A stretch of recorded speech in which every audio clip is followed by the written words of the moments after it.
Hey, what's up? We're going to be talking about linear progression for Crossfitters. If you don't know what linear progression strength program is, it's just what it sounds like. We're progressing in a linear fashion. Now, I know rule number one in defining something, you're not supposed to use the words.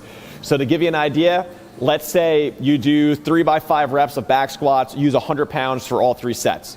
The next week you go 105. The next week you go 110.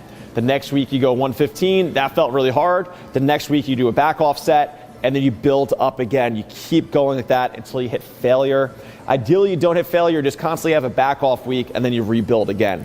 Now, these programs work really well. They're really, if you look at powerlifting, if you look at a lot of these old school strength coaches, people have been around forever.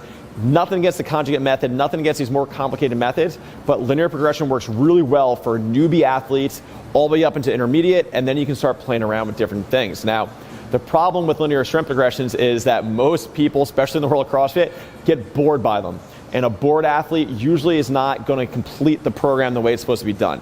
Now, high-level athletes don't care if it's boring.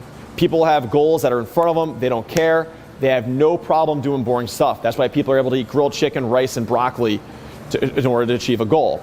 But for the average person, it's very hard for them to kind of step back and be okay with doing that linear progression.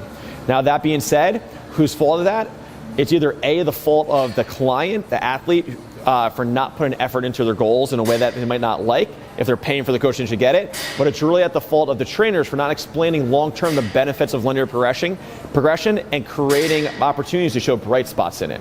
So if you're new to CrossFit, if you're intermediate to CrossFit, if you're a trainer, if you're a coach, whoever it happens to be, try out some linear progression. You'd be surprised how well it works and the strength gains and hypertrophy as well that comes from it, okay? Now, if you are looking for a strength training program, you're looking for something different to do, check out Structure Your Strength. We'll use linear progression. We'll dabble with dynamic work as well. But the vast majority of people in CrossFit, they're usually new and intermediate, especially with all the variants. You don't hit that advanced training age as soon as people think you do. Give it a go, try it out. You can always look at the free week of programming. You'd be surprised how strong you can get just from keeping it simple, not making it complicated, and going for that linear progression over time. All right, if you have any questions, let me know. Talk to you guys soon.